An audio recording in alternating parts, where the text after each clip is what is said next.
The Black Hundreds and the Organization of an Uprising is an essay by Vladimir Lenin, which was first published on August 29, 1905. The events in Nizhny Novgorod and Balashav have attracted general attention. In the previous issue we published a detailed account of the Nizhny Novgorod massacre. In this issue we are giving an account of the massacre in Balashav. The misdeeds of the Black Hundreds are on the increase, and Social Democrats would do well to turn their attention to this phenomenon and its significance in the general course of revolutionary development.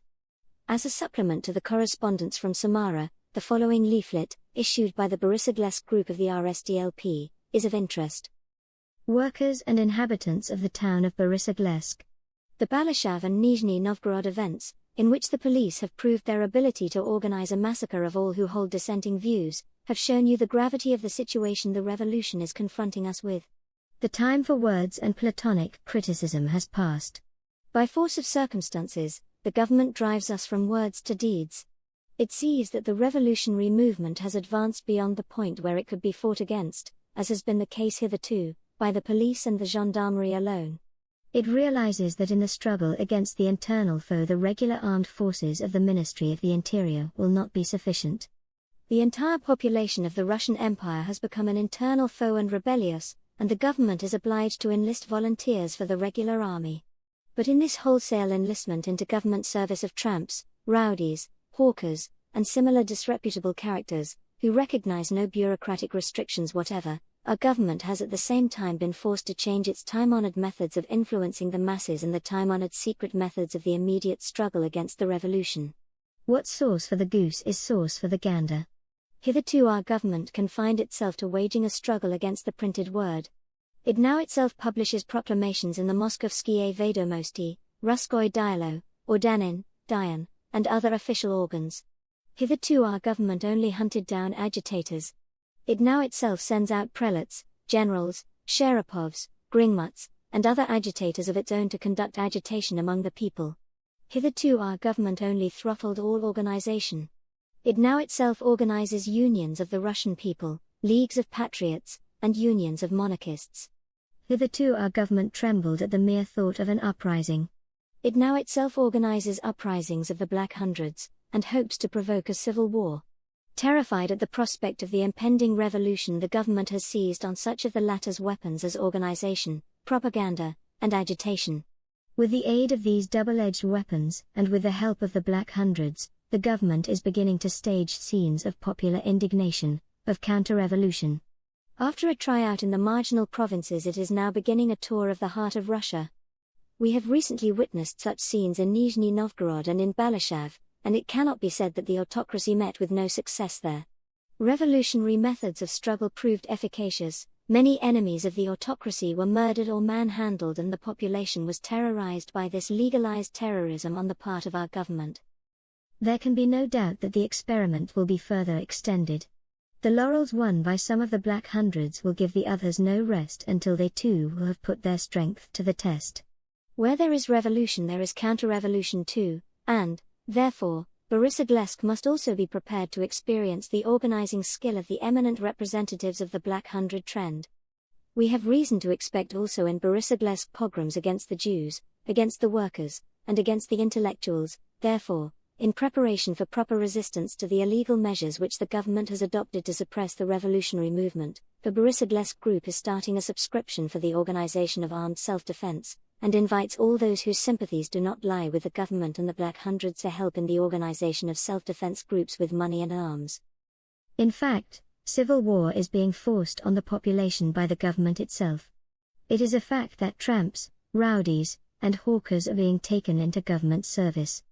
Under these circumstances, bourgeois talk by the Overboschnier League about the crime and folly of advocating insurrection, about the harmfulness of organizing self-defense is now not merely inordinate political platitudinarianism, or justification of the autocracy and, in actual fact, servility to Moskovskie Vedomosti. But, in addition to this, it is impotent peevishness on the part of the Overboschnier dodderers whom the revolutionary movement has relentlessly consigned to the scrap heap or some old curiosity shop, the place most suitable for them. Theoretical discussions on the necessity of an uprising may and should be held, and the tactical resolutions on this question should be the outcome of careful thought and deliberation, Meanwhile, it should not be forgotten that spontaneous events take their own authoritative course regardless of all philosophizing.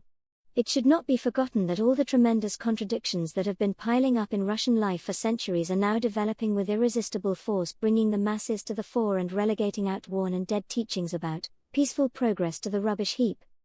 Opportunists of all sorts like to tell us, learn from life. Unfortunately, what they mean by life is only the standing water of peaceful periods, of times of stagnation, when life makes scarcely any progress whatever.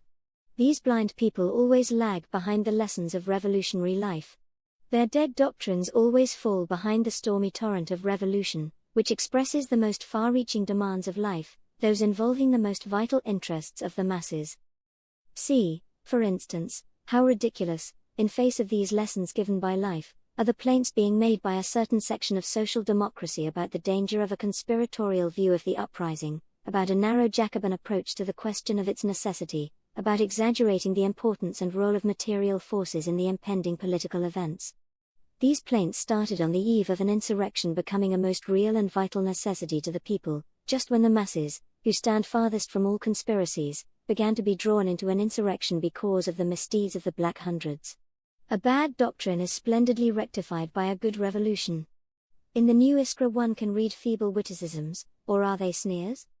Of a purely Burenin type about the publication of a special military pamphlet discussing the military questions of the revolution and even going into the question of day and night attacks, about thought having to be given to the matter of headquarters for the uprising, and of about having members of the organization on duty to get timely information of any pogrom, of any enemy action, and to give proper and timely orders to our fighting forces, to the organized revolutionary proletariat. And at the same time, as if in derision of the lifeless doctrine of the Mensheviks abroad, we see the actions of the Mensheviks in Russia. We read that in Ekaterinoslav an agreement was concluded between the Bolsheviks, the Mensheviks, and the Bund. In anticipation of violence, a pogrom by the Black Hundreds was expected. Is there a city or village in Russia today that is not expecting something of that kind? Joint collection of money for the purchase of arms, a joint plan of action, etc. What kind of plan this was is evidenced by the fact that at the Bryansk works, for instance, the Social Democrats, at a meeting of 500 workers, called for the organization of resistance. Then in the evening the organized workers of the Bryansk works were quartered in various houses, patrols were stationed, a headquarters was appointed, etc. In short, we were in complete fighting trim. Incidentally, they let each other know the location of the headquarters of each organization of the three mentioned above. It is at their own comrades, who are engaged in practical work, that the new Iskra journalists are sneering. However much you may turn up your noses, gentlemen, at the question of night attacks and similar purely tactical military questions, however much you may pull wry faces about the plan of assigning secretaries of organizations, or their members in general, to stand on duty to provide for any military exigency, life goes its own way, revolution teaches, taking in hand and shaking up the most inveterate pedants. During civil war military questions must of necessity be studied down to the last detail, and the interest the workers show in these questions is a most legitimate and healthy phenomenon. Headquarters, or members of the organizations on duty, must of necessity be organized. The stationing of patrols and the billeting of squads are all purely military functions, they are all initial operations of a revolutionary army and constitute the organization of an insurrection, the organization of revolutionary rule, which matures and becomes stronger through these small preparations, through these minor clashes, testing its own strength, learning to fight, training itself for victory, a victory that will come the sooner and the more probably, the more profound the general political crisis becomes, the stronger the discontent, disaffection, and vacillation within the ranks of the Tsarist army. Social democratic comrades all over Russia must and will follow on an ever wider scale the example set by the comrades of Ekaterinoslav and Borisoglesk. The appeal for aid in money and arms is most timely. There are ever increasing numbers of people to whom all plans, and even revolutionary ideas of any sort are quite alien, but who nevertheless see and feel the necessity for an armed struggle when they witness the atrocities perpetrated by the police, the Cossacks, and the Black Hundreds against unarmed citizens. There is no choice, all other ways are blocked. One cannot help being agitated by what is taking place in Russia at the present time, one cannot help thinking of war and of revolution, and whoever is agitated, whoever thinks, whoever takes an interest, is obliged to join one armed camp or the other. You may be beaten up, maimed, or murdered no matter in what supremely peaceful and scrupulously lawful way you behave. Revolution does not recognize neutrals. The struggle has already flared up. It is a life and death struggle between the old Russia, the Russia of slavery, serfdom, and autocracy, and the new, young, People's Russia, the Russia of the toiling masses, who are reaching out towards light and freedom, in order afterwards to start once again a struggle for the complete emancipation of mankind from all oppression and all exploitation. May the day of the insurrection of the people come soon.